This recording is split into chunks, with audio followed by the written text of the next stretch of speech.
गगन दमामा बाजियो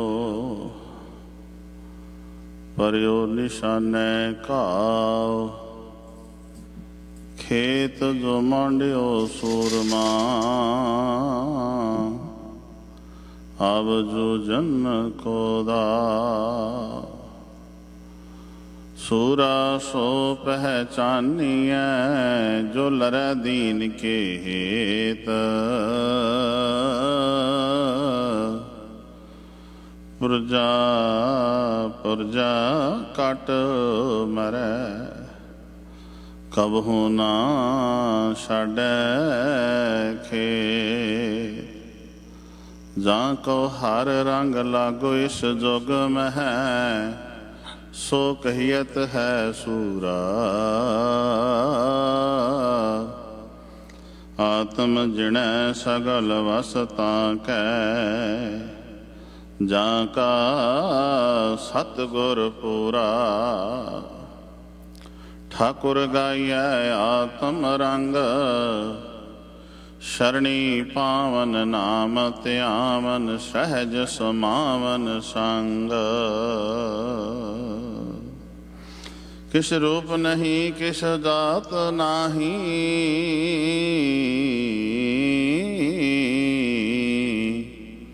किस ढंग ना मेरा क्या मुँह लै बोले हैं गुण विहूण नाम जपया ना तेरा ਨਿਮਾਣਿਆਂ ਨੂੰ ਮਾਣ ਬੇਸਮਝਾਂ ਨੂੰ ਸਮਝ ਸੂਝ ਬੂਝ ਅੰਧਕਾਰ ਡਾਰਕਨੈਸ ਮਨ ਦੇ ਹਨੇਰੇ ਨੂੰ ਦੂਰ ਕਰ ਡਿਪਰੈਸ਼ਨ ਵਿੱਚੋਂ ਕੱਢ ਅਗਿਆਨਤਾ ਭਰਮ ਭੁਲੇਖਾ ਦੂਰ ਕਰਦਿਆਂ ਪਰਵਤਕਾਰ ਨਿਰੰਕਾਰ ਨਾਲ ਮਿਲਾਉਂਦਿਆਂ ਸ਼ਬਦਾ ਅਵਤਾਰ ਸ਼ਬਦ ਗੁਰੂ ਸਾਹਿਬ ਸ੍ਰੀ ਗੁਰੂ ਗ੍ਰੰਥ ਸਾਹਿਬ ਮਹਾਰਾਜ ਤਿਨਾਂ ਦੇ ਪਾਵਨ ਹਜ਼ੂਰੀ ਅੰਦਰ ਜਿੱਥੇ ਅਸੀਂ इलाही बाणी गुरु की कीर्तन राही गुरु के कीर्तनियां पासों सरवण कर रहे सां साध संगत जी आओ जिथे साडा तन है मन दा टिका बनाइए रसना नूं सफला अज शहीद भाई गुरमीत सिंह जी राहों भाई मुसीबत सिंह जी भाई जुगराज ਸਿੰਘ ਸਮਾਲਸਰ ਇਹਨਾਂ ਸ਼ਹੀਦਾਂ ਦੀ ਯਾਦ ਵਿੱਚ ਦੀਵਾਨ ਸਜਾਇਆ ਗਿਆ ਤੇ ਇਹਨਾਂ ਸ਼ਹੀਦਾਂ ਨੂੰ ਆਪਾਂ ਯਾਦ ਕਰਨਾ ਹੈ। ਇਹਨਾਂ ਸ਼ਹੀਦਾਂ ਨੇ ਕੀ ਕੁਝ ਸਿੱਖ ਕੌਮ ਨੂੰ ਦਿੱਤਾ ਹੈ। ਆਓ ਇਹਨਾਂ ਨੂੰ ਯਾਦ ਕਰਦਿਆਂ ਪਹਿਲਾਂ ਆਪਣੇ ਮਨ ਦਾ ਟਿਕਾ ਬਣਾਈਏ ਰਸਨਾ ਨੂੰ ਸਫਲਾ कोई रसना वांझी ना रह जावे जिथे तन है करिए सुरतियां बिरतियां एकाग्र धन गुरु ग्रंथ साहब महाराज विच लियाइए कोई रसना वांझी ना रह जावे। सतनाम श्री वाहेगुरु सतनाम श्री वाहेगुरु साहेब जी।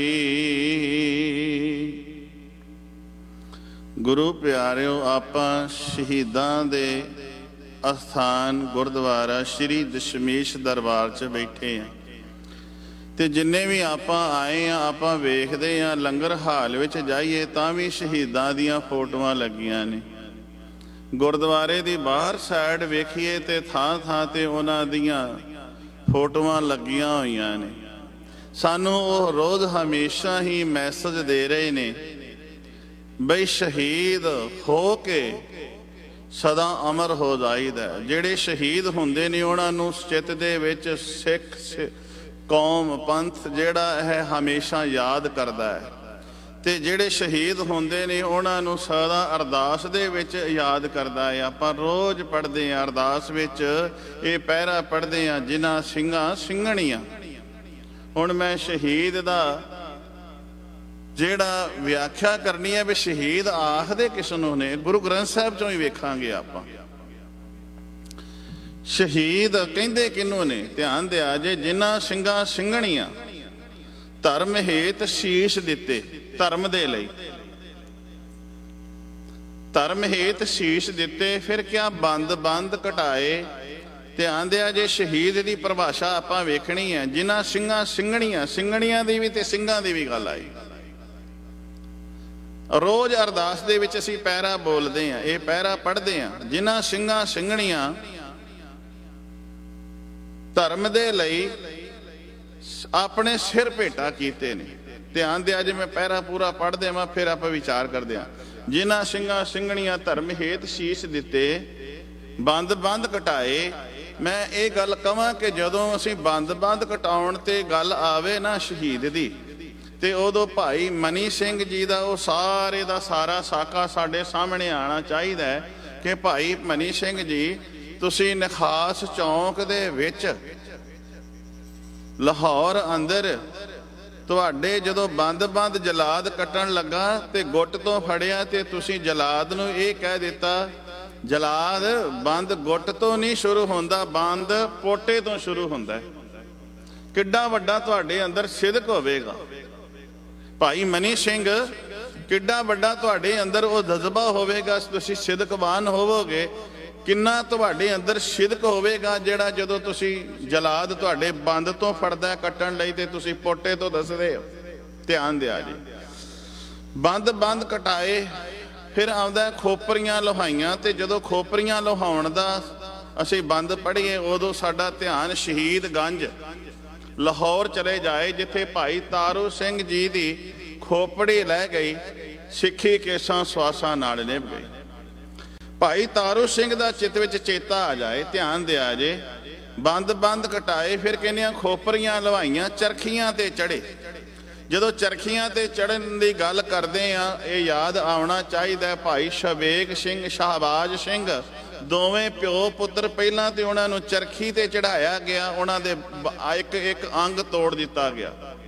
ਚਰਖੀ ਹੁੰਦੀ ਹੈ ਵੇਲਣੇ ਟਾਈਪ, ਤੇ ਚਰਖੜੀ ਹੁੰਦੀ ਹੈ ਜਿਹਦੇ ਅੰਦਰ ਖੁਰਪੀਆਂ ਲੱਗੀਆਂ ਹੁੰਦੀਆਂ ਨੇ, ਰੰਬੀਆਂ ਲੱਗੀਆਂ ਹੁੰਦੀਆਂ ਨੇ, ਜਿਹੜੇ ਸਰੀਰ ਦੇ ਵਿੱਚ ਘੁੱਪਦੀਆਂ ਜਾਂਦੀਆਂ ਨੇ ਤੇ ਉਹ ਸਰੀਰ ਦੇ ਮੱਗ ਪਾੜਦੀਆਂ ਜਾਂਦੀਆਂ ਨੇ, ਸਰੀਰ ਨੂੰ ਤਰਾਸ਼ਦੀਆਂ ਜਾਂਦੀਆਂ ਨੇ, ਉਹਨਾਂ ਨੂੰ ਕੱਟਦੀਆਂ ਜਾਂਦੀਆਂ ਨੇ, ਉਹਨੂੰ ਚਰਖੜੀ ਕਹਿੰਦੇ ਨੇ। ਧਿਆਨ ਦਿਆ ਜੇ, ਚਰਖੀ ਤੇ ਚਰਖੜੀ ਦੇ ਵਿੱਚ ਫਰਕ ਹੈ। ਚਰਖੜੀ ਉਹਨੂੰ ਕਹਿੰਦੇ ਨੇ ਜਿਹਦੇ ਵਿੱਚ ਖੁਰਪੀਆਂ ਲੱਗੀਆਂ ਹੋਣ, ਚਰਖੀ ਉਹਨੂੰ ਕਹਿੰਦੇ ਨੇ ਜਿਹੜੀ ਬਿਲਕੁਲ ਸਿੰਪਲ ਹੋਵੇ ਤੇ ਉਹਦੇ ਵਿੱਚ ਪਹਿਲਾਂ ਚਰਖੜੀ ਚ ਪਾਉਂਦੇ ਸਨ, ਚਰਖੜੀ ਵਿੱਚ ਪਾ ਕੇ ਉਹਦੇ ਅੰਗ ਤੋੜ ਦਿੰਦੇ ਸਨ। ਅੰਗ ਤੋੜ ਕੇ ਫਿਰ ਈਨ ਮਨਾਉਣ ਵਾਸਤੇ ਕਹਿੰਦੇ ਸਨ ਵੀ ਹੁਣ ਈਨ ਮੰਨਦਾ ਹੈ, ਜੇ ਮੰਨ ਗਿਆ ਤੇ ਠੀਕ ਹੈ। ਖਾਲਸਾ ਸਿੱਖ ਤੇ ਮੰਨਦਾ ਹੀ ਨਹੀਂ ਸੀ, ਉਹ ਤੇ ਈਨ ਆਪਣੇ ਮਾਲਕ ਦੀ ਮੰਨਦਾ ਸੀ। ਨਾ ਮੰਨੀ ਤੇ ਫਿਰ ਚਰਖੜੀ ਦੇ ਵਿੱਚ, ਜਦੋਂ ਈਨ ਨਾ ਪ੍ਰਵਾਣੀ ਤੇ ਫਿਰ ਚਰਖੜੀ ਵਿੱਚ ਪਾਇਆ, ਉਹਦੇ ਵਿੱਚ ਖੁਰਪੀਆਂ ਲੱਗੀਆਂ ਹੁੰਦੀਆਂ ਸੀ। ਜਦੋਂ ਖੁਰਪੀਆਂ ਚੱਲਦੀਆਂ ਸਨ ਤੇ ਸਰੀਰ ਨੂੰ ਵਿੰਨ ਕੇ ਰੱਖ ਦਿੰਦੀਆਂ ਸਨ, ਆਰ ਪਾਰ ਹੋ ਜਾਂਦੀਆਂ ਸਨ, ਮਿੱਝ ਬਾਹਰ ਕੱਢ ਦਿੰਦੀਆਂ ਸਨ। ਚਰਖੜੀਆਂ ਤੇ ਜਦੋਂ ਚੜ੍ਹਦੀ ਅਸੀਂ ਗੱਲ ਕਰੀਏ ਤੇ ਸ਼ਹਬਾਜ਼ ਸਿੰਘ ਤੇ ਸ਼ੋਬੇਗ ਸਿੰਘ ਦੋਵੇਂ ਪਿਓ ਪੁੱਤਰਾਂ ਦੀ ਯਾਦ ਆਉਣੀ ਚਾਹੀਦੀ। ਜਦੋਂ ਅਸੀਂ ਆਰਿਆਂ ਦੇ ਨਾਲ ਚਰਾਉਣ ਦੀ ਗੱਲ ਕਰਦੇ ਹਾਂ ਤੇ ਉਦੋਂ ਸਾਡਾ ਧਿਆਨ ਦਿੱਲੀ ਭਾਈ ਮਤੀ ਦਾਸ ਚੌਂਕ ਪਹੁੰਚ ਜਾਵੇ ਕਿ ਗੁਰੂ ਤੇਗ ਬਹਾਦਰ ਸਾਹਿਬ ਮਹਾਰਾਜ ਜੀ ਤੁਹਾਡੇ ਸਨਮੁਖ, ਤੁਹਾਡੇ ਸਾਹਮਣੇ ਤੁਹਾਡੇ ਪਿਆਰੇ ਭਾਈ ਮਤੀ ਦਾਸ ਜੀ ਆਰੇ ਨਾਲ ਚੀਰੇ ਗਏ। ਜਦੋਂ ਆਰੇ ਨਾਲ ਚੀਰਨਾ ਸ਼ੁਰੂ ਕੀਤਾ ਤੇ ਉਸ ਨੂੰ ਖਵਾਇਸ਼ ਪੁੱਛੀ, ਭਾਈ ਮਤੀ ਦਾਸ ਜੀ ਦੱਸੋ ਤੁਹਾਡੀ ਕੋਈ ਅੰਤਿਮ ਖਵਾਇਸ਼ ਹੈ? ਤੇ ਕਿਹਾ ਹਾਂ, ਇੱਕ ਖਵਾਇਸ਼ ਹੈ ਕਿ ਮੇਰੇ ਗੁਰੂ ਦਾ ਮੁਖ ਮੇਰੇ ਵੱਲੇ ਹੋਵੇ, ਜਦੋਂ ਮੇਰੇ ਸਿਰ ਤੇ ਆਰਾ ਚੱਲੇ ਉਦੋਂ ਦੀਨ ਦੁਨੀਆ ਦੇ ਮਾਲਕ ਧੰਨ ਗੁਰੂ ਤੇਗ ਬਹਾਦਰ ਸਾਹਿਬ ਮਹਾਰਾਜ ਦੀ ਮੇਰੇ ਤੇ ਨਜ਼ਰ ਪੈਂਦੀ ਹੋਵੇ। ਤੇ ਜਦੋਂ ਆਰਾ ਸਿਰ ਦੇ ਉੱਤੇ ਰੱਖ ਦਿੱਤਾ ਤੇ ਭਾਈ ਮਤੀ ਦਾਸ ਜੀ ਦੇ ਜਦੋਂ ਸਿਰ ਤੇ ਆਰਾ ਚੱਲਣ ਲੱਗਾ ਹੈ ਤੇ ਭਾਈ ਮਤੀ ਦਾਸ ਜੀ ਕਹਿੰਦੇ ਨੇ, ਕਰਵਤ ਭਲਾ ਨਾ ਕਰਵਟ ਤੇਰੀ, ਲਾਗ ਗੱਲੇ ਸੁਣ ਬੇਨਤੀ ਮੇਰੀ, ਹਉ ਵਾਰੀ ਮੁਖ ਫੇਰ ਪਿਆਰੇ, ਕਰਵਟ ਦੇ ਮੌਕੋ ਕਾਹੇ ਕੁਮਾਰੇ। क्या आरा प्यारा लगत है, कारा करो बनाए, सिर जावे ता जान दे, मेरा सिखी सिदक ना जाए। अज गल शहीद दी गल मैं करनी है भी शहीद आखदे किनू ने। भाई साहब ते आरा चलदा है, दो फाड़ हो के शरीर धरती ते गिरदा है ते उस धरती ते जदों शरीर गिरदा है ते आवाज आ रही है, की आउंदी है, जिनी नाम ते आया ਗਏ ਮਸ਼ੱਕਤ ਘਾਲ, ਨਾਨਕ ਤੇ ਮੁਖ ਉਜਲੇ ਕੀਤੀ ਛੁੱਟੀ ਨਾ। ਤੇ ਭਾਵ ਉਹ ਮੁਖ ਉਜਲੇ ਹੋ ਗਏ, ਉਹਨਾਂ ਦੇ ਸੰਸਾਰ ਤੋਂ ਆਵਾ ਗਾਉਣ ਜੰਮਣ ਮਰਨ ਦਾ ਗੇੜਾ ਮੁੱਕ ਗਿਆ, ਜਿਨ੍ਹਾਂ ਨੇ ਨਾਮ ਦੀ ਘਾਲਣਾ ਘਾਲ ਲਈ। ਜਿਹੜੇ ਨਾਮ ਦੀ ਘਾਲਣਾ ਘਾਲਦੇ ਨੇ, ਆਰੇ ਨਾਲ ਉਹੋ ਹੀ ਚਰਵਾਏ ਜਾਂਦੇ ਨੇ, ਆਰੇ ਨਾਲ ਉਹੋ ਹੀ ਚੀਰੇ ਜਾਣ ਤੇ ਕਦੀ ਘਬਰਾਉਂਦੇ ਨਹੀਂ ਤੇ ਮਾੜਾ ਜਿਹਾ ਪੈਰ 'ਚ ਕੰਡਾ ਲੱਗ ਜਾਏ, ਅਸੀਂ ਤੇ ਆਪਣਾ ਆਪ ਉਸੇ ਵੇਲੇ ਗਵਾ ਬੈਨੇ ਆ। ਆਰੇ ਨਾਲ ਚਰਾਉਣਾ ਤੇ ਬੜੀ ਦੂਰ ਦੀ ਗੱਲ ਹੈ। ਅਸੀਂ ਤੇ ਮਾੜਾ ਜਿਹਾ ਕੋਈ ਫੀਵਰ ਹੋ ਜਾਏ ਤੇ ਗੁਰੂ ਤੋਂ ਬੇਮੁਖ ਹੋ ਜਾਂਦੇ ਆ, ਗੁਰੂ ਨੂੰ ਉਲਾਂਭੇ ਦੇਣ ਲੱਗ ਪੈਂਦੇ ਆ। ਧੰਨ ਹਨ ਉਹ ਜਿਨ੍ਹਾਂ ਨੂੰ ਅਸੀਂ ਅੱਜ ਸ਼ਹੀਦਾਂ ਨੂੰ ਮਨਾ ਰਹੇ ਹਾਂ। ਸ਼ਹੀਦਾਂ ਦੀ ਯਾਦ ਵਿੱਚ ਇਹ ਸਾਰਾ ਸਮਾਗਮ ਰੰਭਿਆ ਗਿਆ ਹੈ। ਧਿਆਨ ਦਿਆ ਜੀ, ਸ਼ਹੀਦ ਵਾਲੇ ਆਉਣਾ ਹੈ। ਸ਼ਹੀਦ ਆਖਦੇ ਕਿਸ ਨੂੰ ਨੇ? ਹੁਣ ਧੰਨ ਗੁਰੂ ਗ੍ਰੰਥ ਸਾਹਿਬ ਮਹਾਰਾਜ ਦੀ ਬਾਣੀ ਦੇ ਵਿੱਚੋਂ ਲਈਏ, ਸ਼ਹੀਦ ਸ਼ਬਦ ਜਿਹੜਾ ਹੈ 4 ਵੇਦ, ਧਿਆਨ ਦਿਆ ਜੇ, 6 ਸ਼ਾਸਤਰ, 27 ਸਿਮਰਤੀਆਂ, 18 ਪੁਰਾਣ। ਏਸ਼ੀਆ ਦੇ ਜਿੰਨੇ ਵੀ ਧਾਰਮਿਕ ਪੁਸਤਕਾਂ ਹੋਈਆਂ ਨੇ, ਉਹਨਾਂ ਦੇ ਵਿੱਚ ਸ਼ਹੀਦ ਸ਼ਬਦ ਨਹੀਂ ਆਇਆ। ਸ਼ਹੀਦ ਸ਼ਬਦ ਕਿੱਥੋਂ ਆਉਂਦਾ ਹੈ? ਕੁਰਾਨ ਸ਼ਰੀਫ, ਜਿਹਨੂੰ ਕੁਰਾਨ ਸ਼ਰੀਫ ਆਪਾਂ ਕਹਿੰਦੇ ਆ, ਕੁਰਾਨ ਮਜੀਦ ਵੀ ਕਹਿੰਦੇ ਨੇ। ਇਹਦੇ ਬਹੁਤ ਸਾਰੇ ਨਾਮ ਨੇ, ਕੁਰਾਨ ਮਜੀਦ, ਕੁਰਾਨ ਸ਼ਰੀਫ। ਤੇ ਕੁਰਾਨ ਸ਼ਰੀਫ ਜਿਹੜੀ ਇਸਲਾਮ ਦੇ ਵਿੱਚੋਂ ਆਈ ਹੈ, ਇਹਦੇ ਵਿੱਚ ਵੀ ਸ਼ਹੀਦ ਸ਼ਬਦ ਨਹੀਂ ਹੈਗਾ। ਸ਼ਹੀਦ ਸ਼ਬਦ ਕਿਹਦੇ ਵਿੱਚ ਹੈ? ਹਦੀਸ ਦੇ ਵਿੱਚ। ਇੱਕ ਹਦੀਸ ਇਹੋ ਜੀ ਧਾਰਮਿਕ ਪੁਸਤਕ ਹੈ, ਉਸ ਦੇ ਵਿੱਚ ਸ਼ਹੀਦ ਸ਼ਬਦ ਹੈ। ਸ਼ਹੀਦ ਸ਼ਬਦ ਆਇਆ ਇਸਲਾਮ ਨੇ। ਅਰਬੀ ਦੇ ਵਿੱਚ ਸ਼ਹੀਦ ਕਿਸ ਨੂੰ ਕਹਿੰਦੇ ਨੇ? ਧਿਆਨ ਦਿਆ ਜੇ, ਬਾਣੀ ਚੋਂ ਵੀ ਮੈਂ ਲਵਾਂਗਾ। ਗੁਰਬਾਣੀ ਦੇ ਵਿੱਚ 2 ਵਾਰੀ ਸ਼ਹੀਦ ਸ਼ਬਦ ਆਉਂਦਾ ਹੈ, 2 ਥਾਂ ਤੇ। ਕਿਵੇਂ? ਇੱਕ ਵਾਰੀ ਭਗਤ ਜਨ ਜੀ, ਭਗਤ ਰਵਿਦਾਸ ਜੀ ਕਹਿੰਦੇ ਨੇ, ਜਾਂ ਕੈ ਈਦ ਬਕਰੀਦ ਕੁਲ ਗੌਰੇ ਬਦੋ ਕਰੈ, ਮਾਨੀਐ ਸ਼ੇਖ ਸ਼ਹੀਦ ਪੀਰਾ। ਪਕੜ 'ਚ ਰੱਖਿਆ ਜੇ ਗੱਲ। ਜਾਂ ਕੈ ਈਦ ਬਕਰੀਦ ਕੁਲ ਗੌਰੇ ਬਦੋ ਕਰੈ, ਮਾਨੀਐ ਸ਼ੇਖ ਸ਼ਹੀਦ ਪੀਰਾ, ਇੱਕ ਵਾਰੀ।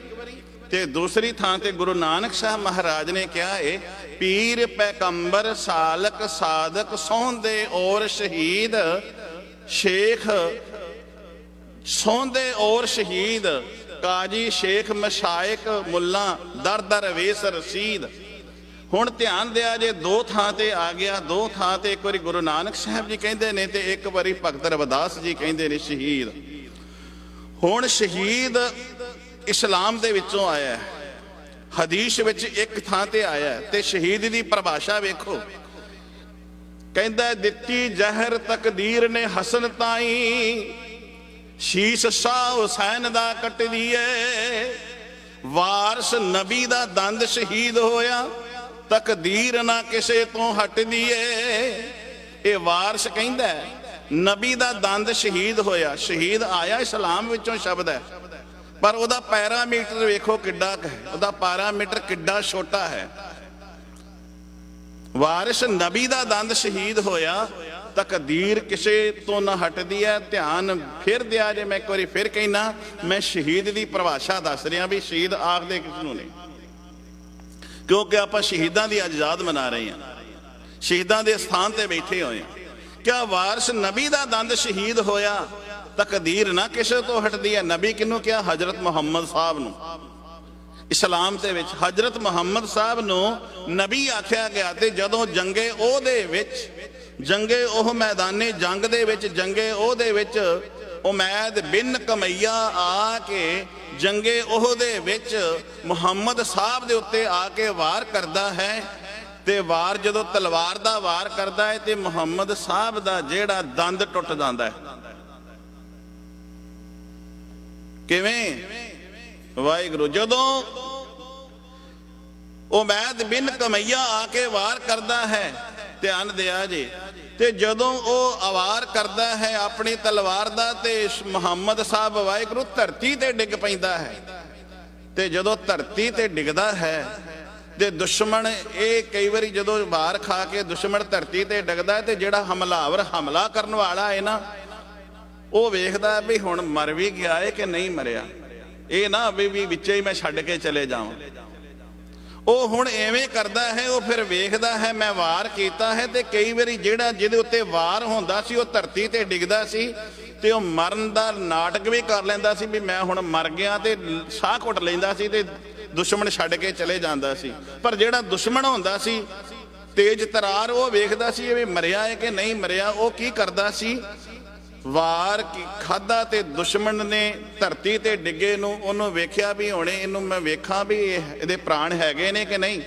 ਤੇ ਪ੍ਰਾਣ ਵੇਖਣ ਵਾਸਤੇ ਪਤਾ ਦੁਸ਼ਮਣ ਕੀ ਕਰਦਾ ਸੀ, ਦੰਦ ਦੇ ਉੱਤੇ ਚੋਟ ਮਾਰਦਾ ਸੀ ਵੀ ਦੰਦ ਵੇਖਣਾ ਤੋੜ ਕੇ। ਦੰਦ ਦੀ ਪੀੜ ਬੜੀ ਹੁੰਦੀ ਹੈ ਤੇ ਦੰਦ ਤੋੜ ਕੇ ਵੇਖਣਾ, ਜੇ ਦੰਦ ਟੁੱਟ ਗਿਆ, ਤੋੜਨ ਤੇ ਮਾੜੀ ਜੀ ਸੱਟ ਮਾਰੀ ਤੇ ਮੂਵਮੈਂਟ ਉਹਨੇ ਬਾਡੀ ਨੇ ਹਿਲਜੁਲ ਕੀਤੀ ਤੇ ਫਿਰ ਉਹਨੂੰ ਵੇਖਿਆ ਵੀ ਅਜੇ ਜਿਉਂਦਾ ਹੈ, ਫਿਰ ਉਹਦੇ ਉੱਤੇ ਇੱਕ ਹੋਰ ਵਾਰ ਕੀਤਾ ਮਾਰਨ ਵਾਸਤੇ। ਜੇ ਦੰਦ ਟੁੱਟਿਆ ਨਾ ਹਿੱਲਿਆ ਤੇ ਸਮਝ ਲੈਣਾ ਵੀ ਇਹਦੇ ਪ੍ਰਾਣ ਨਿਕਲ ਗਏ ਨੇ, ਫਿਰ ਉਹਨੂੰ ਛੱਡ ਕੇ ਦੁਸ਼ਮਣ ਚਲੇ ਜਾਂਦਾ ਸੀ।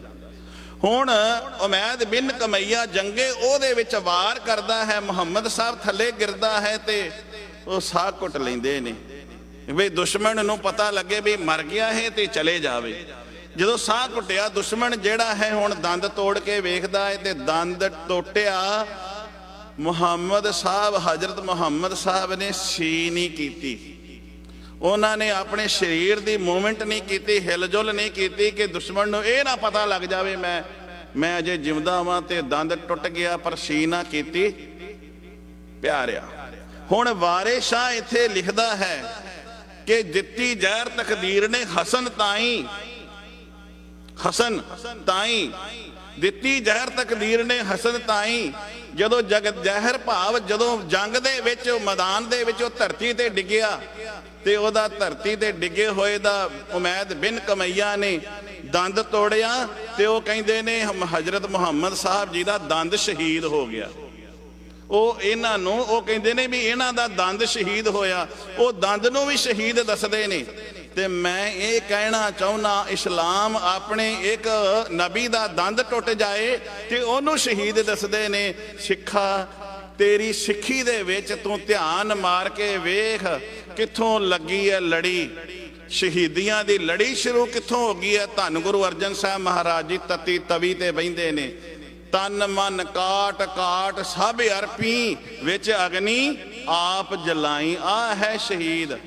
ਅੱਜ ਹਰ ਕਿਸੇ ਨੂੰ ਸ਼ਹੀਦ ਦਾ ਰੁਤਬਾ ਦਿੱਤਾ ਜਾਂਦਾ ਹੈ, ਹਰ ਕੋਈ ਕਹਿੰਦਾ ਸ਼ਹੀਦੀ ਦਾ ਰੁਤਬਾ ਮਿਲ ਜਾਏ। ਸ਼ਹੀਦ ਉਹਨੂੰ ਕਿਹਾ ਜਾਂਦਾ ਸੀ ਜਿਹੜਾ ਧਰਮ ਦੇ ਲਈ ਸਿਰ ਦਿੰਦਾ ਸੀ, ਜਿਹੜਾ ਬੰਦ ਕਟਾਵੇ, ਖੋਪੜੀ ਲਵਾ ਦੇਵੇ, ਚਰਖੜੀਆਂ ਤੇ ਚੜ ਜਾਵੇ ਤੇ ਆਰਿਆਂ ਨਾਲ ਚੀਰਿਆ ਜਾਵੇ, ਪਰ ਧਰਮ ਨਾ ਹਾਰੇ, ਸਿੱਖੀ ਕੇਸਾਂ ਸਵਾਸਾਂ ਨਾਲ ਨਿਭਾ ਜਾਵੇ, ਉਹਨੂੰ ਸ਼ਹੀਦ ਕਿਹਾ ਜਾਂਦਾ। ਧਿਆਨ ਦਿਆ ਜਾਂ ਕਿ ਈਦ ਬਕਰੀਦ ਕੁਲ ਗੌਰੇ ਬਦੋ ਕਰੈ, ਮਾਨੀਐ ਸ਼ੇਖ ਸ਼ਹੀਦ ਪੀਰਾ।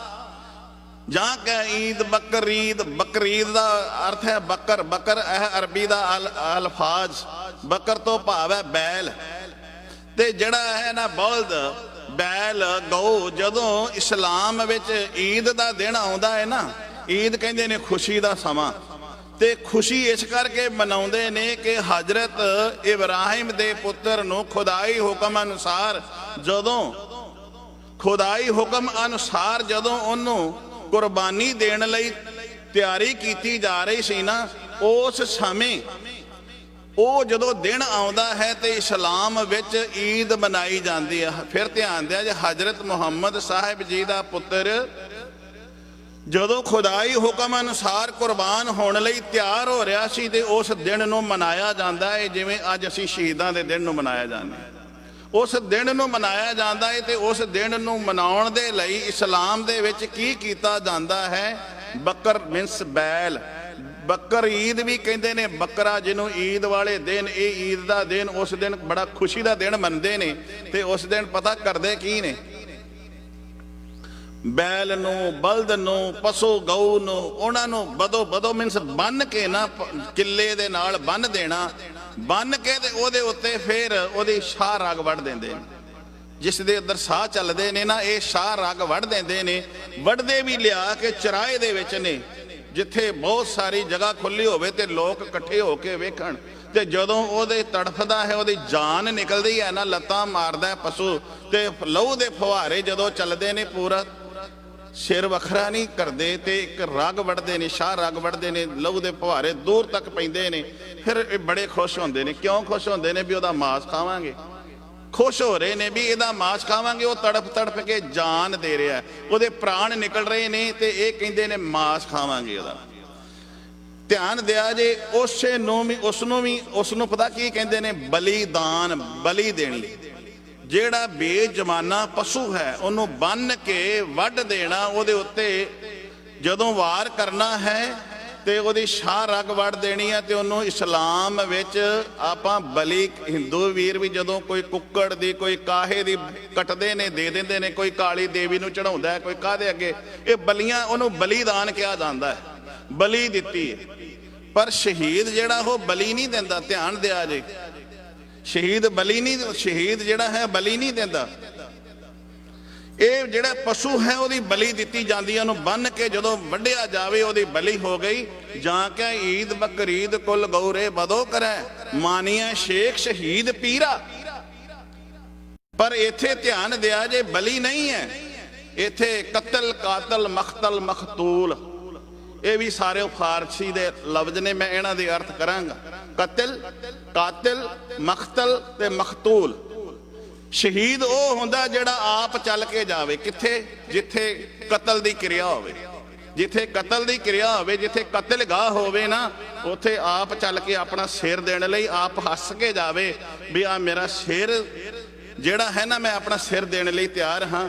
ਉਹਨੂੰ ਕਹਿੰਦੇ ਨੇ ਸ਼ਹੀਦ। ਕਤਲ, ਕਾਤਿਲ, ਜਿੱਥੇ ਕਤਲ ਕਰਨ ਦੀ ਕਿਰਿਆ ਹੋਵੇ, ਜਿੱਥੇ ਕਾਤਿਲ ਖਲੋਤਾ ਹੋਵੇ ਤੇ ਉਹਨੇ ਕਤਲ ਕਰਨਾ ਹੋਵੇ, ਉੱਥੇ। ਮਖਤਲ ਮਿੰਸ ਉਹ ਥਾਂ, ਤੇ ਮਖਤੂਲ ਕਹਿੰਦੇ ਨੇ ਉਹ ਆਪ ਚੱਲ ਕੇ ਜਾਵੇ। ਇਹ ਜਦੋਂ ਚਾਰ ਚੀਜ਼ਾਂ ਇਕੱਠੀਆਂ ਹੁੰਦੀਆਂ ਨੇ ਨਾ, ਉਦੋਂ ਇੱਕ ਸ਼ਹੀਦ ਦੀ ਰੁਤਬਾ ਮਿਲਦਾ ਹੈ। ਸ਼ਹੀਦ ਉਹਨੂੰ ਕਿਹਾ ਜਾਂਦਾ। ਇਹ ਨਹੀਂ ਹੈ ਵੀ ਜਣੇ ਖੜੇ ਨੂੰ ਫੜ ਕੇ ਕੋਹ ਦਿਓ ਤੇ ਜਣੇ ਖੜੇ ਨੂੰ ਫੜ ਕੇ ਮਾਰ ਦਿਓ ਤੇ ਕਹਿੰਦੇ ਫਲਾਣਾ ਸ਼ਹੀਦ ਹੋ ਗਿਆ। ਨਾ ਜੀ, ਸ਼ਹੀਦ ਉਹ ਹੈ ਜਿਹੜਾ ਆਪ ਕਤਲਗਾਹ ਦੇ ਵਿੱਚ ਚੱਲ ਕੇ ਆਪਣਾ ਸਿਰ ਦਿੰਦਾ ਹੈ ਤੇ ਧਰਮ ਲਈ ਦਿੰਦਾ ਹੈ, ਸੱਚ ਦੀ ਉਗਾਈ ਭਰਦਾ ਹੈ ਤੇ ਨਿਆਂ ਦੇ ਲਈ ਮਰਨ ਲਈ ਹਮੇਸ਼ਾ ਤਿਆਰ ਹੁੰਦਾ ਹੈ। ਉਹਨੂੰ ਸ਼ਹੀਦ ਕਿਹਾ ਜਾਂਦਾ। ਧਿਆਨ ਦਿਆ ਜੇ, ਜਾਂ ਕਿ ਈਦ ਬਕਰੀਦ ਕੁਲ ਗੌਰੇ ਬਦੋ ਕਰੈ, ਮਾਨੀਐ ਸ਼ੇਖ ਸ਼ਹੀਦ ਪੀਰਾ। ਇੱਕ ਵਾਰੀ। ਦੂਸਰੀ ਵਾਰੀ ਗੁਰੂ ਨਾਨਕ ਸਾਹਿਬ ਮਹਾਰਾਜ ਜੀ ਕਹਿੰਦੇ ਨੇ, ਪੀਰ ਪੈਗੰਬਰ ਸਾਲਕ ਸਾਧਕ ਸੌਂਦੇ ਔਰ ਸ਼ਹੀਦ। ਪੀਰ ਪੈਗੰਬਰ, ਪੀਰ ਜਿਨ੍ਹਾਂ ਨੂੰ ਅਸੀਂ ਰਾਹਬਰ ਕਹਿੰਦੇ ਆ, ਮੁਰਸ਼ਿਦ ਕਹਿੰਦੇ ਆ। ਪੈਗੰਬਰ ਜਿਹੜੇ ਮੈਸੰਜਰ ਨੇ, ਸਾਨੂੰ ਕਹਿੰਦੇ ਨੇ ਵੀ ਅਸੀਂ ਰੱਬ ਦੇ ਕੋਲੋਂ ਲੈ ਕੇ ਆਏ ਆ, ਮੈਸੇਜ ਲੈ ਕੇ ਆਏ ਆ, ਸੰਸਾਰ ਵਿੱਚ ਆ ਕੇ ਮੈਸੇਜ ਦਿੰਦੇ ਨੇ, ਉਹਨਾਂ ਨੂੰ ਕਹਿੰਦੇ ਨੇ ਪੈਗੰਬਰ। ਪੀਰ ਪੈਗੰਬਰ ਸਾਲਕ, ਸਾਲਕ ਦਾ ਅਰਥ ਇੱਥੇ ਕਰਾਂਗੇ ਰਾਹ ਵਿਖਾਉਣ ਵਾਲਾ। ਸਾਲਕ ਮੀਨਸ ਰਸਤਾ ਵਿਖਾਉਣ ਵਾਲਾ। ਜਿਹੜੇ ਪੈਗੰਬਰ ਆਉਂਦੇ ਨੇ ਉਹ ਸੰਸਾਰ ਦੇ ਜੀਵਨ ਨੂੰ ਆ ਕੇ ਰਾਹ ਵਿਖਾਉਂਦੇ ਨੇ, ਮਾਰਗ ਵਿਖਾਉਂਦੇ ਨੇ, ਭੁੱਲਿਆਂ ਨੂੰ ਰਾਹ ਪਾਉਂਦੇ ਨੇ। ਪੀਰ ਪੈਗੰਬਰ ਸਾਲਕ। ਫਿਰ ਸਾਧਕ, ਸਾਧਕ ਦਾ ਅਰਥ ਕਰਾਂਗੇ ਸਿਦਕ। ਭਾਈ ਜਿਹੜੇ ਸੰਸਾਰ ਵਿੱਚ ਆਉਂਦੇ ਨੇ, ਸਾਲਕ ਭਾਵ ਦੂਸਰਿਆਂ ਨੂੰ ਰਸਤਾ ਵਿਖਾ ਦਿੰਦੇ ਨੇ ਬਈ ਨਿਆਂ ਦੇ ਨਾਲ ਨਿਆਂ ਨਾ ਮਿਲੇ ਤੇ ਨਿਆਂ ਐਵੇਂ ਲੈਣਾ ਚਾਹੀਦਾ ਹੈ। ਜੇ ਕਿਸੇ ਨਾਲ ਅਨਿਆਂ ਹੋਵੇ ਤੇ ਸਿਰ ਦੇਣਾ ਚਾਹੀਦਾ ਹੈ। ਜੇ ਅਨਿਆਂ ਨਾ ਮਿਲੇ ਤੇ ਫਿਰ ਆਪਣਾ ਬੰਦ ਵੀ ਭਾਵੇਂ ਕਟਾ ਦਈਏ, ਕਟਵਾ ਲਈਏ, ਆਰਾ ਵੀ ਭਾਵੇਂ ਸਿਰ ਦੇ ਉੱਤੇ ਚੱਲ ਜਾਵੇ, ਆਪਣੇ ਆਪ ਨੂੰ ਨਿਸ਼ਾਬਰ ਕਰ ਦੇਣਾ ਚਾਹੀਦਾ ਹੈ। ਇਹ ਮੈਸੇਜ ਕੌਣ ਦਿੰਦਾ? ਧਿਆਨ ਦਿਆ ਜੇ। ਪੀਰ ਪੈਗੰਬਰ ਸਾਲਕ ਸਾਧਕ ਸੌਂਦੇ ਔਰ ਸ਼ਹੀਦ। ਉਹ ਸ਼ਹੀਦ ਨੇ ਜਿਹੜੇ ਆਪ ਕਤਲ, ਕਾਤਲ, ਮਖਤਲ ਤੇ ਮਖਤੂਲ ਵਿੱਚ, ਜਿੱਥੇ ਕਤਲ ਕਰਨ ਦੀ ਕਿਰਿਆ ਹੋ ਰਹੀ ਹੋਵੇ ਉੱਥੇ ਉਸ ਥਾਂ ਤੇ ਕਾਤਲ ਦੇ ਕੋਲ ਆਪ ਚਲੇ ਜਾਣ ਵੀ ਹਾਂ ਮੇਰਾ ਸਿਰ ਭਾਵੇਂ ਲਾ ਦੇ, ਮੇਰਾ ਸਿਦਕ ਨਹੀਂ ਜਾਣਾ ਚਾਹੀਦਾ।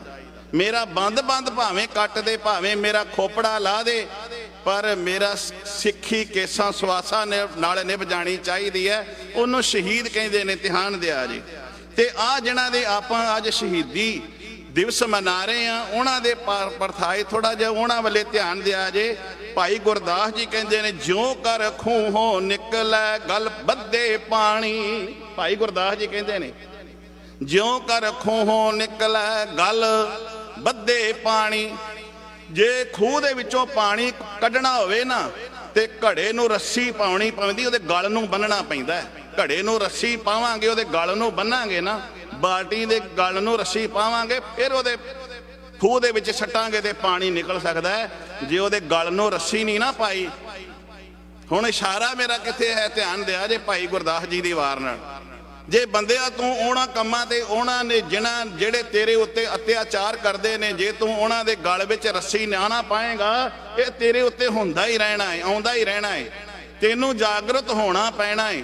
ਜਿਉਂ ਕਰ ਖੋਹੋਂ ਨਿਕਲੈ ਗਲ ਬੱਧੇ ਪਾਣੀ, ਜਿਉਂ ਮਣ ਕਾਲੇ ਸੱਪ ਸਿਰ ਹੱਸਦੇ ਨਾ ਜਾਣੀ। ਕਾਲੇ ਸੱਪ ਦੇ ਕੋਲ ਲੋਕ ਕਹਿੰਦੇ ਨੇ, ਸਿਆਣੇ ਕਹਿੰਦੇ ਨੇ ਬਈ ਮਣੀ ਹੁੰਦੀ ਹੈ, ਮਣੀ। ਤੇ ਜੇ ਦੰਦੀਆਂ ਨਿੱਕੀਆਂ ਨਿੱਕੀਆਂ ਕੱਢੀਏ ਤੇ ਕਾਲੇ ਨਾਗ ਦੇ ਸੱਪ ਦੇ ਕੋਲ ਚਲੇ ਜਾਈਏ ਤੇ ਉਹਨੂੰ ਕਹੀਏ, ਸੱਪ ਜੀ ਆ ਜਿਹੜੀ ਮਣੀ ਹੈ ਮੈਨੂੰ ਦੇ ਦਿਓ, ਦਿੰਦਾ ਹੈ? ਨਿੱਕੀਆਂ ਨਿੱਕੀਆਂ ਦੰਦੀਆਂ ਉਹਦੇ ਅੱਗੇ ਕੱਢਦੀ ਏ, ਸੱਪ ਜੀ ਮੈਨੂੰ ਆ ਮਣੀ ਦੇ ਦਿਓ, ਤੇ ਉਹ ਸੱਪ ਮਣੀ ਦੇਗਾ, ਉਹ ਫੰਕਾਰਾ ਮਾਰੇਗਾ। ਹਾਂ, ਜੇ ਨਿੱਕੀਆਂ ਨਿੱਕੀਆਂ ਦੰਦੀਆਂ ਹੱਥ ਜੋੜਦਾ ਰਿਹਾ ਤੇ ਕੱਢਣ ਉਹਦੇ ਕੋਲੋਂ ਮਣੀ ਲੈਣ ਵਾਸਤੇ ਹੋ ਸਕਦਾ ਹੈ ਜੇ ਤੂੰ ਹੱਥ ਜੋੜਨ ਗਿਆ ਤੇ ਤੇਰੇ ਡੰਗ ਨਾ ਮਾਰ ਦੇ, ਕਿਧਰੇ ਤੇਰੇ ਪ੍ਰਾਣ ਨਾ ਲੈ ਲਵੇ। ਮੇਰੇ ਸਾਹਿਬ ਜੀ ਕਹਿੰਦੇ ਨੇ ਤੈਨੂੰ ਸਿੱਖਾ ਸੂਰਮਾ ਬਣਾਇਆ, ਯੋਧਾ ਬਣਾਇਆ, ਨਿੱਕੀਆਂ ਨਿੱਕੀਆਂ ਦੰਦੀਆਂ ਕੱਢਣ ਵਾਸਤੇ ਨਹੀਂ ਬਣਾਇਆ। ਤੈਨੂੰ ਮੈਂ ਨਿਰਾ ਹੱਥ ਜੋੜਨ ਵਾਸਤੇ ਨਹੀਂ ਬਣਾਇਆ, ਮੈਂ ਤੈਨੂੰ ਯੋਧਾ ਬਣਾਇਆ, ਮੈਂ ਤੈਨੂੰ ਸੂਰਮਾ ਬਣਾਇਆ। ਤੈਨੂੰ ਆਪਣਾ ਹੱਕ ਲੈਣ ਦਾ ਮੈਂ ਤਰੀਕਾ ਦੱਸਿਆ ਹੈ। ਤੈਨੂੰ ਮੈਂ ਇਹ ਵੀ ਗੱਲ ਕਹਿ ਦਿੱਤੀ ਹੈ, ਭੈ ਕਾਹੂ ਕੋ ਦੇਤ ਨੈ ਪਹਿ ਮਾਨ ਤੇ ਆਣ। ਨਾ ਕਿਸੇ ਨੂੰ ਡਰਾਵੀਂ ਤੇ ਨਾ ਕਿਸੇ ਕੋਲ ਡਰੀ, ਨਾ ਕਿਸੇ ਦਾ ਭੈ ਸਹਿਣਾ ਹੈ ਤੇ ਨਾ ਕਿਸੇ ਨੂੰ ਭੈ ਦੇਣਾ ਹੈ। ਮੈਂ ਤੈਨੂੰ ਸੰਤ ਵੀ ਬਣਾਇਆ ਤੇ ਨਾਲ ਸਿਪਾਹੀ ਵੀ ਬਣਾਇਆ ਹੀ। ਤੈਨੂੰ ਮੈਂ ਸੰਤ ਬਣਾਇਆ ਹੈ ਉਸ ਸਮੇਂ ਜਦੋਂ ਤੂੰ ਅੰਮ੍ਰਿਤ ਵੇਲੇ ਅੰਮ੍ਰਿਤਮਈ ਬਾਣੀ ਪੜ੍ਹਦਾ ਹੋਵੇਂ, ਉਦੋਂ ਤੂੰ ਸੰਤ ਹੈ, ਉਦੋਂ ਸ਼ਖਸੀ ਰਹਿਣੀ ਹੈ, ਉਦੋਂ ਤੇਰੇ ਕੋਲ ਸੰਤ ਹੈ। ਪਰ ਜਦੋਂ ਤੇਰੇ ਕੋਈ ਦੇਸ਼ ਤੇ ਕੋਈ ਆ ਕੇ ਹਮਲਾ ਕਰੇ, ਤੇਰੇ ਦੇਸ਼ ਦੀਆਂ ਬਹੁ ਬੇਟੀਆਂ ਦੀ ਕੋਈ ਪਾਤਾਂ ਲੁੱਟਣ ਲੱਗ ਪਵੇ, ਤੇਰੇ ਦੇਸ਼ ਨੂੰ ਕੋਈ ਲੁੱਟੇ ਤੇ ਉਹਨਾਂ ਨੂੰ ਧੱਕਾ ਬੰਨ ਕੇ ਅੱਗੇ ਲਾ ਲਵੇ, ਉਦੋਂ ਇਹ ਨਹੀਂ ਕਿ ਤੂੰ ਮਾਲਾ ਹੀ ਜਪਦਾ ਰਵੇਂ, ਗੁਟਕਾ ਸਾਹਿਬ ਫੜ ਕੇ ਪਾਠ ਕਰਦਾ ਹੋਵੇਂ, ਉਦੋਂ ਫਿਰ ਤੂੰ 3 ਫੁੱਟੀ ਭਗੌਤੀ ਕਿਰਪਾਨ ਮਿਆਨ ਚੋਂ ਕੱਢ ਕੇ ਸੋਧ ਕੇ ਉਹਦਾ ਟਾਕਰਾ ਕਰ ਸਕੇ, ਉਹਦੇ ਦੰਦ ਖੱਟੇ ਕਰ ਸਕੇ। ਮੈਂ ਤੈਨੂੰ ਸੰਤ ਨਿਰਾ ਨਹੀਂ, ਸਿਪਾਹੀ ਵੀ ਬਣਾਇਆ ਹੈ। ਹੁਣ ਜੇ ਕਸਤੂਰੀ ਲੈਣੀ ਹੋਵੇ ਮਿਰਗ ਦੇ ਕੋਲੋਂ, ਤੇ ਮਿਰਗ ਦੇ ਕੋਲੋਂ ਕਸਤੂਰੀ ਐਵੇਂ ਨਹੀਂ ਮਿਲ ਸਕਦੀ, ਕੁਝ ਕਰਨਾ ਪਵੇਗਾ। ਜੇ ਤਿਲਾਂ ਦੇ ਵਿੱਚੋਂ ਤੇਲ ਲੈਣਾ ਹੋਵੇ ਤੇ ਤਿਲਾਂ ਨੂੰ ਪੀੜਨਾ ਪਏਗਾ, ਤਿਲਾਂ ਦੇ ਵਿੱਚੋਂ ਤੇਲ ਐਵੇਂ ਨਹੀਂ ਮਿਲਦਾ। ਉਹ ਸਿੱਖਾ, ਜੇ ਤੂੰ ਰਾਜ ਦੀ ਗੱਲ ਕਰਦਾ ਹੈ ਤੇ ਰਾਜ ਲੈਣਾ ਹੈ ਨਾ, ਤੇ ਤੈਨੂੰ ਕੁਝ ਕਰਨਾ ਪੈਣਾ ਹੈ। ਰਾਜ ਬਿਨਾ ਨੇ ਧਰਮ ਚੱਲਾ ਹੈ, ਧਰਮ ਬਿਨਾ ਸਭ ਦਲਾ ਮਲਾ ਹੈ। ਜੇ ਤੂੰ ਤਿਲਾਂ ਚੋਂ ਤੇਲ ਲੈਣਾ ਹੈ ਤੇ ਤਿਲਾਂ ਨੂੰ ਪੀੜਨਾ ਪੈਣਾ ਹੈ। ਜੇ ਸਿੱਖਾ, ਜੇ ਤੂੰ ਆਪਣੇ ਹੱਕਾਂ ਦੀ ਗੱਲ ਕਰਦਾ ਹੈ ਤੇ ਤੈਨੂੰ ਜਾਗਣਾ ਪੈਣਾ ਹੈ, ਜਾਗਣਾ ਪੈਣਾ ਹੈ। ਅਸੀਂ ਤੇ ਜਾਗੇ ਹੀ ਨਹੀਂ, ਅਸੀਂ ਤੇ ਸੁੱਤੇ ਹੀ ਤੁਰੇ ਫਿਰਦੇ ਹਾਂ। ਮੇਰੇ ਸਾਹਿਬ ਜੀ ਕਹਿੰਦੇ ਨੇ ਤੈਨੂੰ ਜਾਗਣਾ ਪਏਗਾ। ਜਦੋਂ ਤੂੰ ਜਾਗੇਗਾ ਨਾ, ਫਿਰ ਤੈਨੂੰ ਉਹ ਅਵਸਥਾ ਤੇਰੀ ਆ ਸਕਦੀ ਹੈ, ਤੈਨੂੰ ਉਹ ਤੇਰੇ ਹੱਕ ਮਿਲ ਸਕਦੇ ਨੇ। ਤੇ ਗੁਰੂ ਪਿਆਰਿਓ, ਆ ਜਿਨ੍ਹਾਂ ਦੀਆਂ ਸ਼ਹੀਦੀਆਂ ਅਸੀਂ ਮਨਾ ਰਹੇ ਹਾਂ, ਉਹ ਜਾਗੇ ਸਨ, ਉਹਨਾਂ ਨੇ ਸਾਨੂੰ ਜਾਗਾਇਆ ਵੀ ਤੁਸੀਂ ਵੀ ਜਾਗ ਪਾਓ, ਪਰ ਅਸੀਂ ਅਜੇ ਤੱਕ ਜਾਗੇ ਨਹੀਂ ਆ। ਤੇ ਮੈਂ ਸ਼ਹੀਦ ਦੀ ਇਹ ਗੱਲ ਕਹਿ ਰਿਹਾ ਸੀ, ਪੀਰ ਪੈਗੰਬਰ ਸਾਲਕ ਸਾਧਕ ਸੌਂਦੇ ਔਰ ਸ਼ਹੀਦ। ਸਾਲਕ ਦਾ ਅਰਥ ਹੈ ਸ਼ਹੀਦ ਜਿਹੜੇ ਹੁੰਦੇ ਨੇ, ਉਹ ਰਾਹ ਦੱਸ ਜਾਂਦੇ ਨੇ ਵੀ ਆਹ ਰਾਹ ਤੇ ਜੇ ਚੱਲੇਗਾ, ਇਹ ਰਾਹ ਹੈ, ਮੈਂ ਤੈਨੂੰ ਦੱਸ।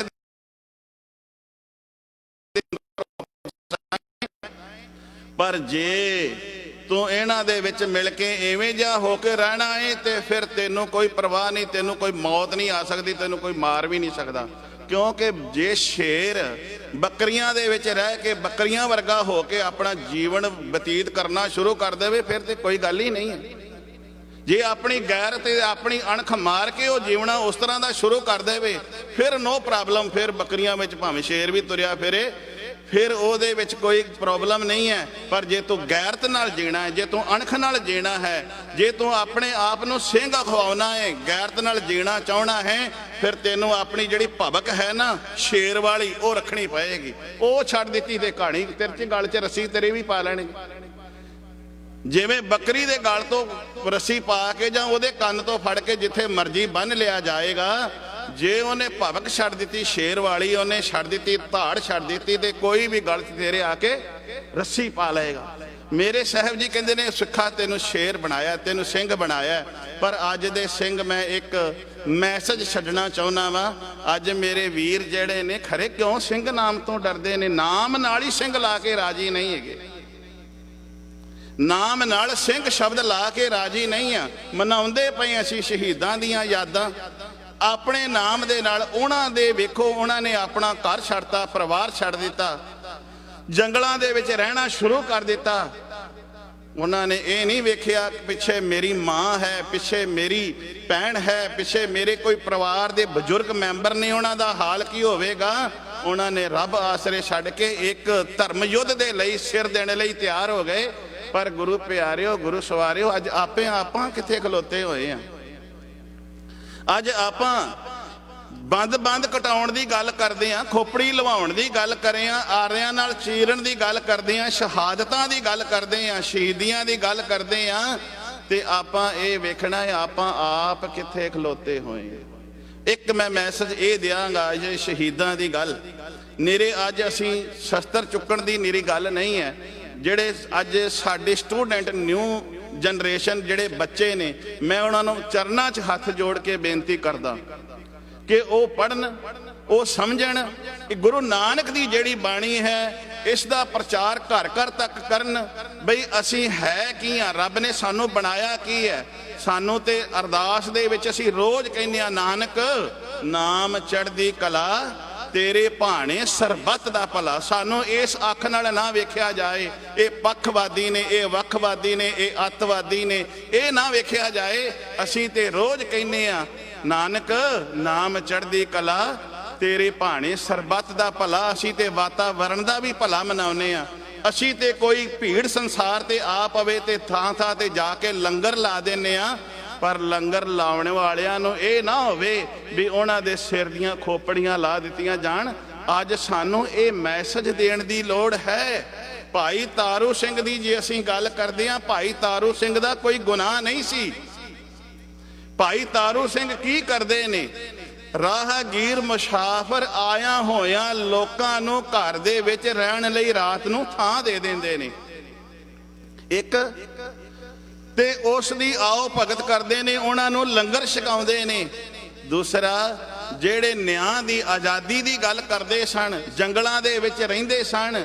ਭਾਈ ਤਾਰੂ ਸਿੰਘ ਜੀ ਦੀ ਇੱਕ ਭੈਣ ਹੈ, ਮਾਤਾ ਹੈ, ਮਾਂ ਲੰਗਰ ਪਕਾਉਂਦੀ ਹੈ, ਤੇ ਭੈਣ ਜਿਹੜੀ ਲੰਗਰ ਨੂੰ ਤਿਆਰ ਕਰਕੇ ਭਾਈ ਤਾਰੂ ਸਿੰਘ ਜੀ ਦੇ ਸਿਰ ਦੇ ਉੱਤੇ ਟੋਕਰਾ ਪ੍ਰਸ਼ਾਦਿਆਂ ਦਾ ਤੇ ਦਾਲ ਦੀ ਹਾਂਡੀ ਭਰ ਕੇ ਰੱਖ ਦਿੰਦੀ ਹੈ। ਭਾਈ ਤਾਰੂ ਸਿੰਘ ਜਾ ਕੇ ਜੰਗਲਾਂ ਦੇ ਵਿੱਚ ਜਿਹੜੇ ਭਾਈ ਲੋਕ ਰਹਿੰਦੇ ਨੇ, ਜਿਹੜੇ ਜੰਗਲਾਂ ਦੇ ਵਿੱਚ ਆਪਣੇ ਸਿਰ ਤੇ ਮੁਸੀਬਤਾਂ ਸਹਿ ਕੇ ਆਜ਼ਾਦੀ ਦੀ ਗੱਲ ਕਰਦੇ ਨੇ, ਉਹਨਾਂ ਨੂੰ ਲੰਗਰ ਛਕਾ ਕੇ ਆਉਂਦੇ ਨੇ। ਆਹੀ ਕੰਮ ਸੀ ਨਾ ਭਾਈ ਤਾਰੂ ਸਿੰਘ ਦਾ।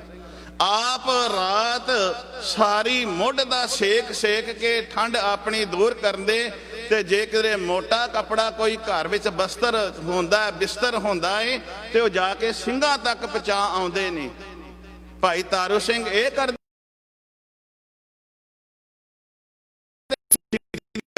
ਕਰੀਏ, ਸਾਨੂੰ ਗੱਲ ਕਰਨ ਤੋਂ ਗਲ 'ਚ ਗੂਠਾ ਦੇ ਦੇ ਵੀ ਆਹ ਗੱਲ ਭੁੱਲ ਜਾਓ।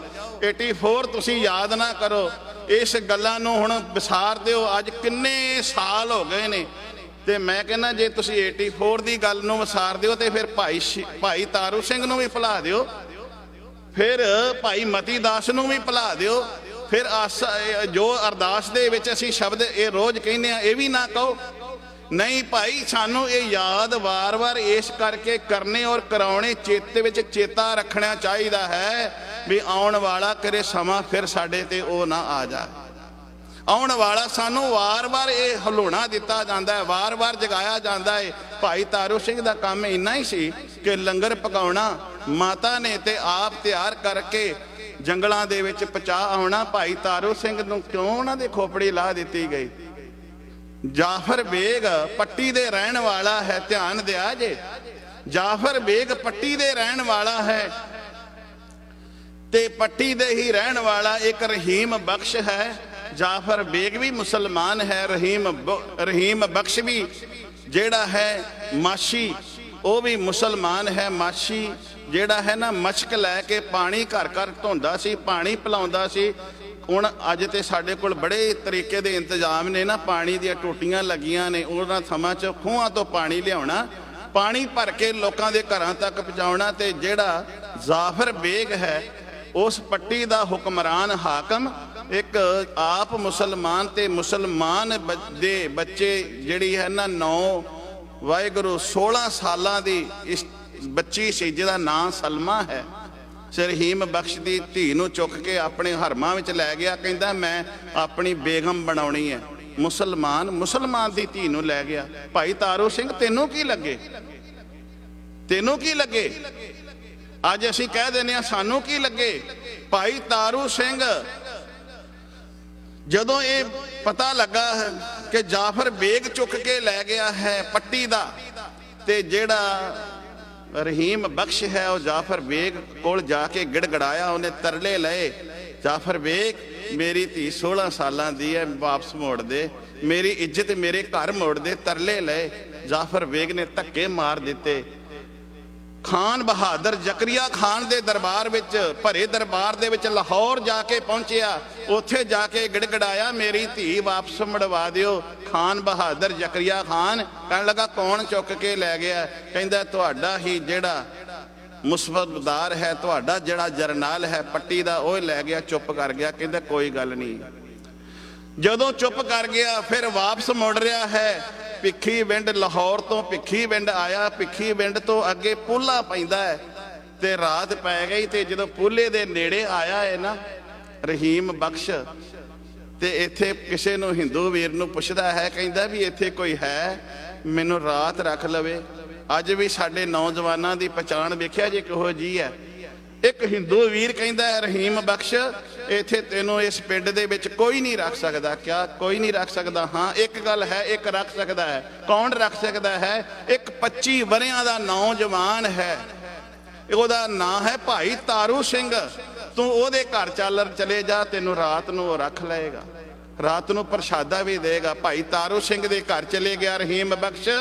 ਭਾਈ ਤਾਰੂ ਸਿੰਘ ਬਾਣੀ ਦਾ ਜਾਪ ਕਰ ਰਿਹਾ ਸੀ। ਭੋਗ ਪਿਆ, ਅਰਦਾਸ ਕੀਤੀ।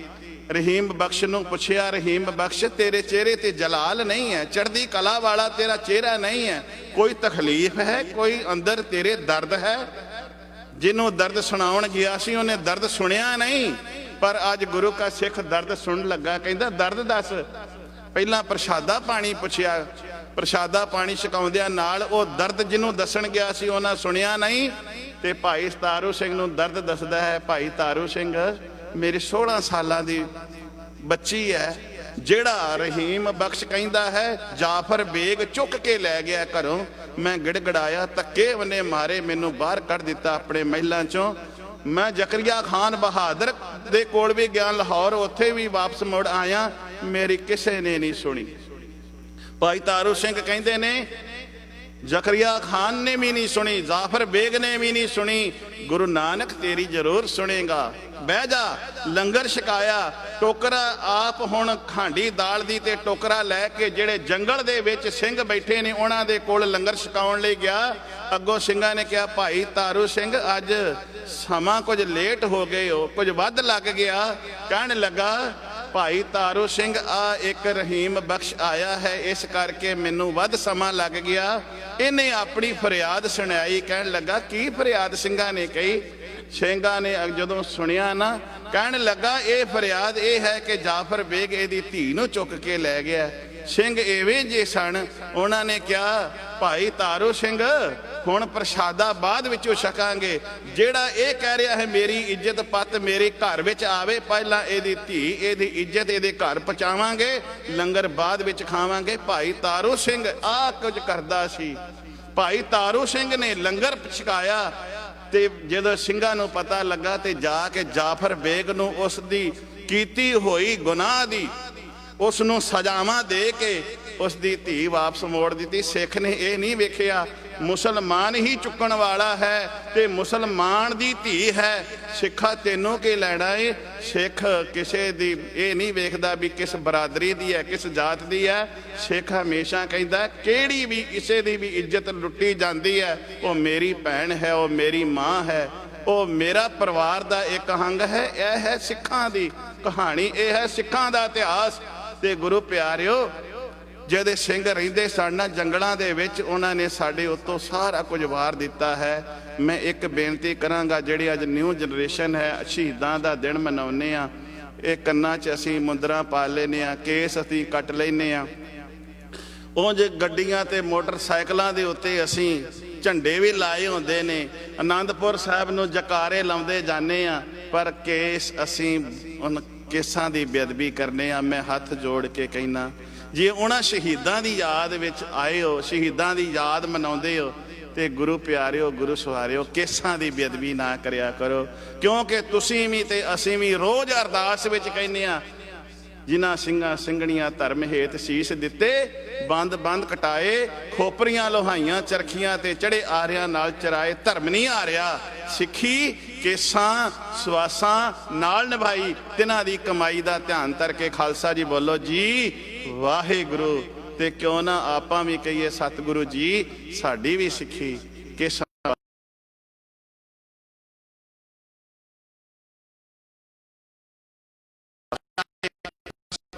ਨਾ ਜਾਵੇ।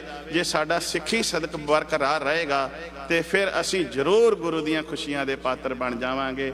ਰਸਨਾ ਨੂੰ ਕਰੋ ਪਵਿੱਤਰ, ਜਿਹੜੇ ਬਚਨ ਮੈਂ ਕਹੇ ਨੇ, ਮੈਂ ਵੀ ਇਹਨਾਂ ਤੇ ਪਹਿਰਾ ਦੇ ਸਕਾਂ। ਮੇਰੇ ਲਈ ਵੀ ਅਰਦਾਸ ਕਰ ਦੇਣਾ, ਮੈਂ ਨਿਰਾ ਕਹਿੰਦਾ ਹੀ ਨਾ ਰਹਿ ਜਾਵਾਂ, ਮੈਂ ਵੀ ਇਹਨਾਂ ਤੇ ਪਹਿਰਾ ਦੇ ਸਕਾਂ। ਸਾਰੇ ਅਸੀਂ ਇਹਨਾਂ ਸ਼ਬਦਾਂ ਤੇ ਪਹਿਰਾ ਦੇ ਸਕੀਏ, ਸਿੱਖੀ ਸਾਡੀ ਕੇਸਾਂ ਸਵਾਸਾਂ ਨਾਲ ਨਿਭ ਜਾਵੇ। ਅੱਜ ਸ਼ਹੀਦਾਂ ਦੀ ਯਾਦ ਵਿੱਚ ਆਪਾਂ ਜੁੜੇ ਹਾਂ। ਵਾਹਿਗੁਰੂ ਜੀ ਕਾ ਖਾਲਸਾ, ਵਾਹਿਗੁਰੂ ਜੀ ਕੀ ਫਤਿਹ। ਬਹੁਤ ਬਹੁਤ ਧੰਨਵਾਦ ਭਾਈ ਸਾਹਿਬ ਗਿਆਨੀ ਦਿਲਬਾਗ ਸਿੰਘ ਜੀ, ਹੜ ਗ੍ਰੰਥੀ ਗੁਰਦੁਆਰਾ ਸੀਸਗੰਜ ਦਿੱਲੀ ਵਾਲਿਆਂ ਦਾ। ਉਹਨਾਂ ਨੇ ਸੰਗਤਾਂ ਨੂੰ ਗੁਰਮਤਿ ਦੇ ਬਚਨਾਂ ਦੇ ਨਾਲ ਨਿਹਾਲ ਕੀਤਾ।